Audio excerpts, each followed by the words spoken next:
Hello legends, and welcome to Blunt Force Healing podcast episode 315. And this is a video update 93, I believe. So as you can see, I'm at Murvak Beach. It's quite a dull and rainy, gloomy day, so not much happened today and will unlikely happen. So I decided to get another update from the field, and this time I'm recording with the other phone, which is the default on the iCloud, and it's syncing pretty well most of the time. So I hope I will be able to use this one, or at least upload it faster when the time comes. At the moment we are, as I said, at Murvak Beach, and we decided to go for a walk as a family regardless of rain. Initially we drove to Lechoni Loop Walk close to the Minadreen how do you call it, wind farm, but it was raining profoundly, so we decided to take chance and get closer to the coast, because usually the beaches are much less rainy, and at least Murva has that forest that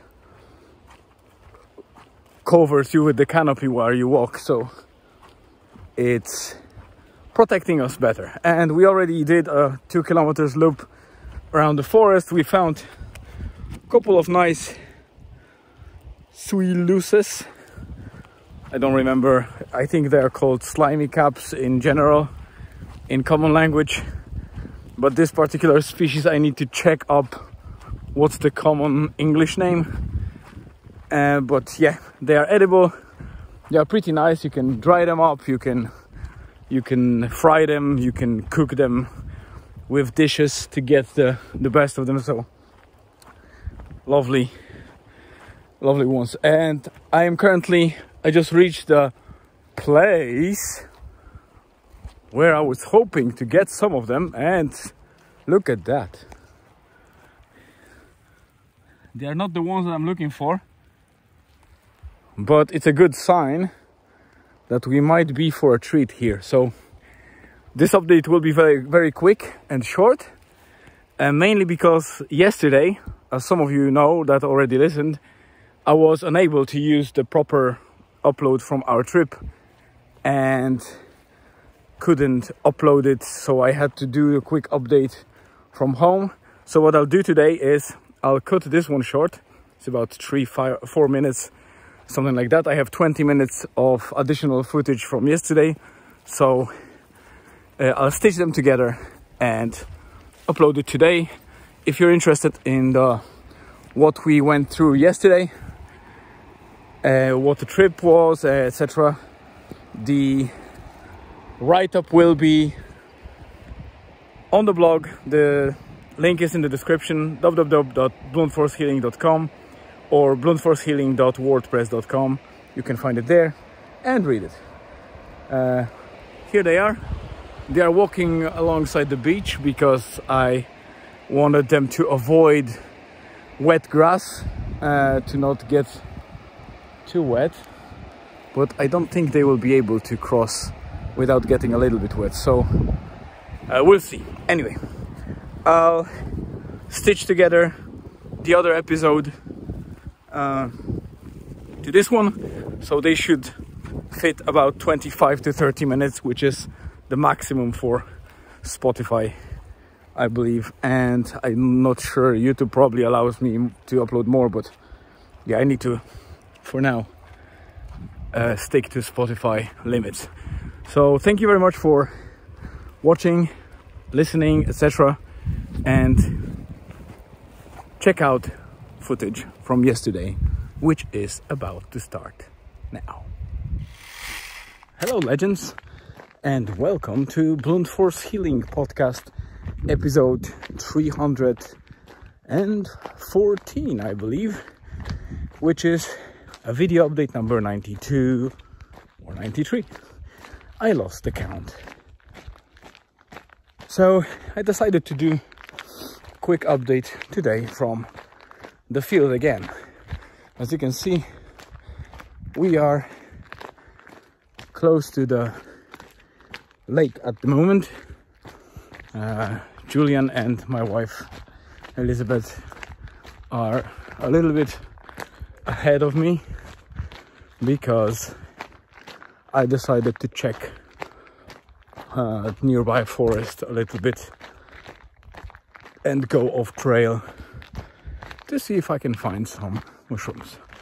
So just to give you a quick update, today we decided to try and use the opportunity and maybe find the window during that weather that is not necessarily appealing, because it was a bit rainy yesterday evening and this morning, and we have a lot of spells in between. But we drove to Rosnola and to the bakery shack, got a couple of sweets or treats to sweeten our Saturday, and Elizabeth got some tea.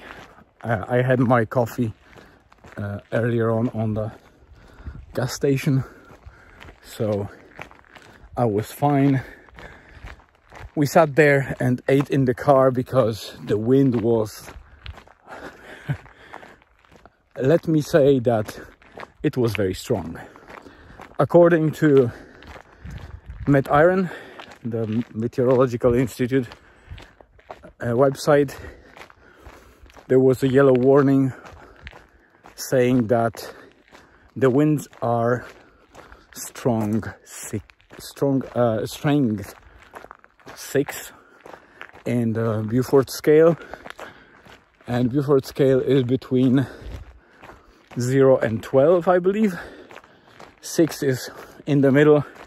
It's the strongest breeze type, and believe me, what we say breeze in common language doesn't apply in the 6 level of breeze. The strong breeze is pretty much a very, very strong wind. To give you the picture, if you go against the wind and it blows into your nostrils to the point that it's very hard to breathe, this is strength 6. And this is what happened to us. Once we ate a bit of treats that we had with us, we got out to see the beach, and it was high tide. There was very little beach left, really. Very strong waves. There was a couple of surfers trying their luck in there. Quite brave people, I must say. And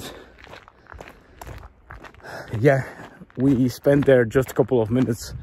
The wind was so strong that it was blowing actually sand into our eyes, so we enjoyed those couple of minutes at the seaside and got back into the car and drove through Northern Ireland to County Leitrim.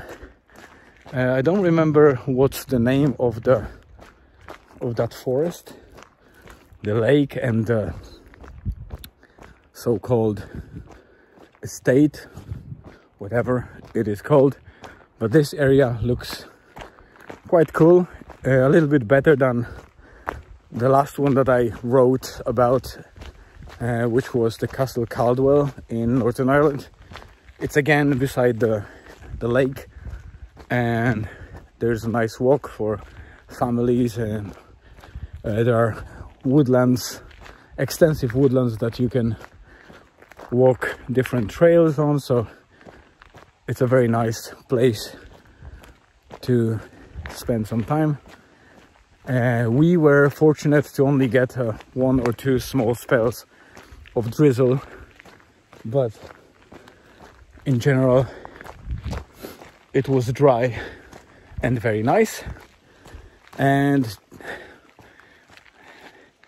for those of you who were patient enough to listen to the whole thing, as you can see, we found a little bit of edible mushrooms, of which a couple of them I will dry up for later, for winter time when we won't have much mushrooms in the forests, but we will like to use them. Sorry for looking around, because that's something that I always do whenever I walk, because I hope they went the right way.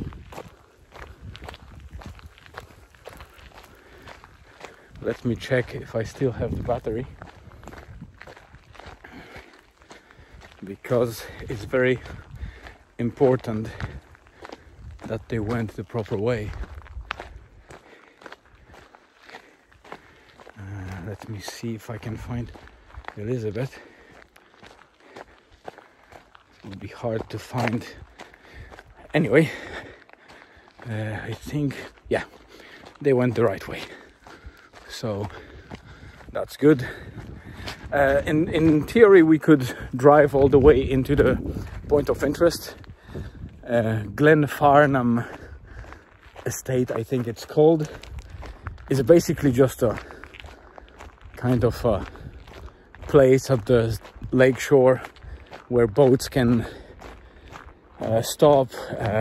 There is a place for a picnic, like the picnic area. I even saw one tent, so somebody was definitely sleeping there.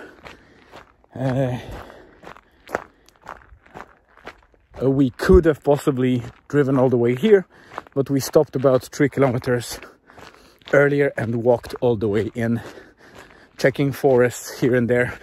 Again, it was worth it.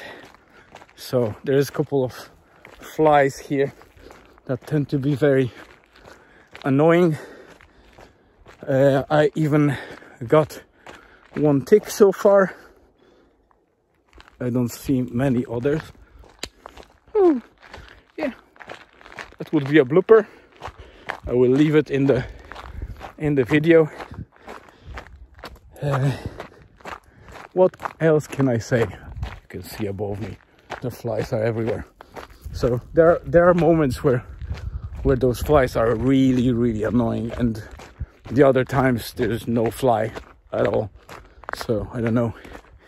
We found a couple of frogs, which was nice because Julian enjoyed those moments.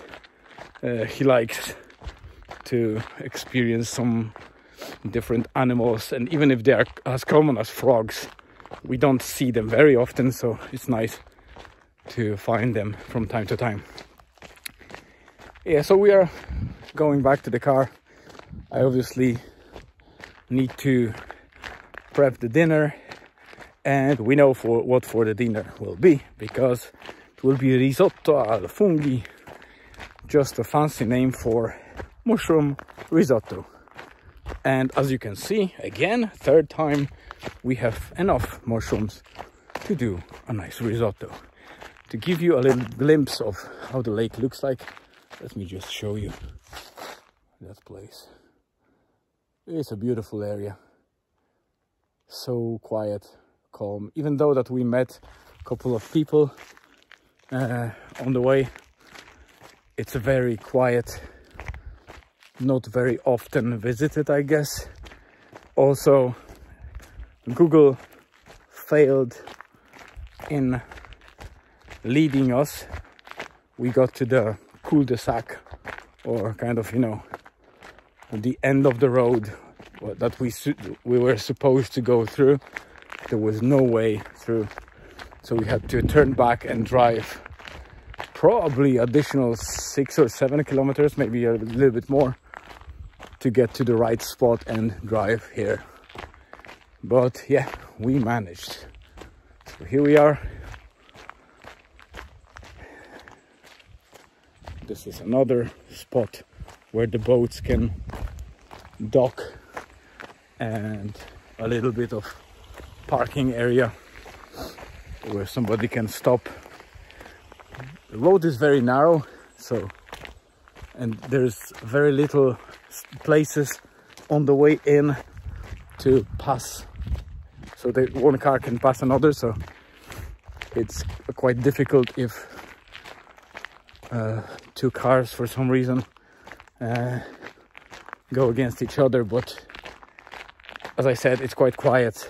We didn't pass any cars on the way in, so I suspect they might have either been here earlier or they got in the other way, some other road. Not sure where it leads, but it was very cool. I think I see, yeah, I see the guys in there. I don't think they're visible, maybe a little bit. Yeah, Elizabeth and Julian are in front of me, so I will soon join them and we will go back home for dinner. We are all starving, you know, being outside and walking, doing any activity makes you much hungrier than you would be normally. Look at that. Such a beautiful place. Nature creates the loveliest landscapes we can get. That's why I always repeat to people, don't litter the areas. Take care of environment, because it's free. We got here, we got it for free. Nature doesn't ask for anything in you know, in exchange. We keep forgetting about all this stuff that is free and so calming, while we pay huge money for the places we want to live in, for products or produce that is not even close to what nature gives. Like this for the 4th time. These are proper mushrooms that can give you a lot of healthy stuff, and they are free. You just need to go and find them, learn a little bit, educate yourself, and there are some easy species that you can learn quickly and safely find without getting poisoning or mistaken them with other fungi. This is another area, like the sitting and some stones. On these stones, those kind of dark patches are like plaques with some fossils and some kind of ancient drawings. I don't know what they mean, but I'll try to find out, and maybe if I get any information, I'll include that in the blog. No parking in front of the gate at any time. I haven't seen any gate here, but maybe there was. In this forest we started exploring for fungi. This is where I found one of them. I don't know the English name, I'll find it later, but they are basically very rare type of mushrooms that have, if you ever found mushroom or even ate mushroom or kind of bought in store, for example the bottom mushroom, you know that under the cap it has gills, like those rays, and many edible mushrooms, and most edible mushrooms that are easiest probably to identify have like a sponge with circular tubes underneath, and then another type of chromatophore, I mean that area under the cap, are like little stalactites or spikes, and these mushrooms are very rare, or fairly rare, and I found one today. Oh, you can see in the distance it's like some ruins, like an old farm house or cottage. Amazing stuff. I wonder if this land can be bought or acquired in any way, because it's, of course, it's very hard to maintain it. It must be quite a bogland, but it's a very nice area. People live here anyway. We see houses here and there. So yeah, very cool area. We will definitely explore it again. Next time we will probably drive closer to the place where we walk to and explore further to see how the rest of the forests look like. But yeah, I might even come here early morning, maybe tomorrow or next week, to check if there are any other mushrooms. In the meantime, I will be closing in. You can see the guys are in front of me. We are 16 minutes in. For the last time, fifth one, I'll show you. We have a couple of chanterelles, which are very tasty mushrooms. We have some brittle gills. They are called, those dark ones are called grey knight. Yeah, like a knight from medieval times. The grey knights. Cool name, common name, but I don't remember the Latin name. They are edible. They are not the tastiest mushrooms, but they are edible, and they are always welcome in what they call the mushroom medleys, which are basically just mixes of different mushrooms to bring different flavors. And this is what I'm gonna do today in risotto. And if you fancy, in the podcast description there will be address to the blog if you've never visited, and I'll post a simple recipe for a good risotto with mushrooms. You can do it with bottom mushrooms from the shop, but I really and strongly recommend and suggest to either buy some wild mushrooms from the store or from people that collect them, because believe me, whether you buy dry ones or fresh ones and you do proper risotto with them, any meal with wild mushrooms, and you compare it to the store bought, like bottom mushrooms or those how do you call them? Jesus Christ, I forgot the name, but you know, I'll write in the blog on that. But those mushrooms that you get in the shops are nowhere near in taste, nutritional values, and other benefits that your body will get if you eat wild mushrooms. Oh, a little drizzle comes in. We are approaching the car now, so I'll be closing in. It's 19 minutes now. So thank you very much for listening and watching. I hope you have a great day or evening wherever you are, be it US, Europe, Australia, Asia. I don't know which time zone you're in, but I hope people from different time zones can benefit from those episodes and me producing some content around recipes, a bit of mushroom knowledge maybe in the future. If you want, please provide feedback, comment on YouTube or on Spotify or on the blog, wherever you can. You know my channels. If you don't, go to the blog. At the top of every post you can find Instagram, Twitter, Facebook. So I'm available on many channels and you can find me, interact with me. I respond to whatever comes my way. So once again, thanks for watching, and see you tomorrow.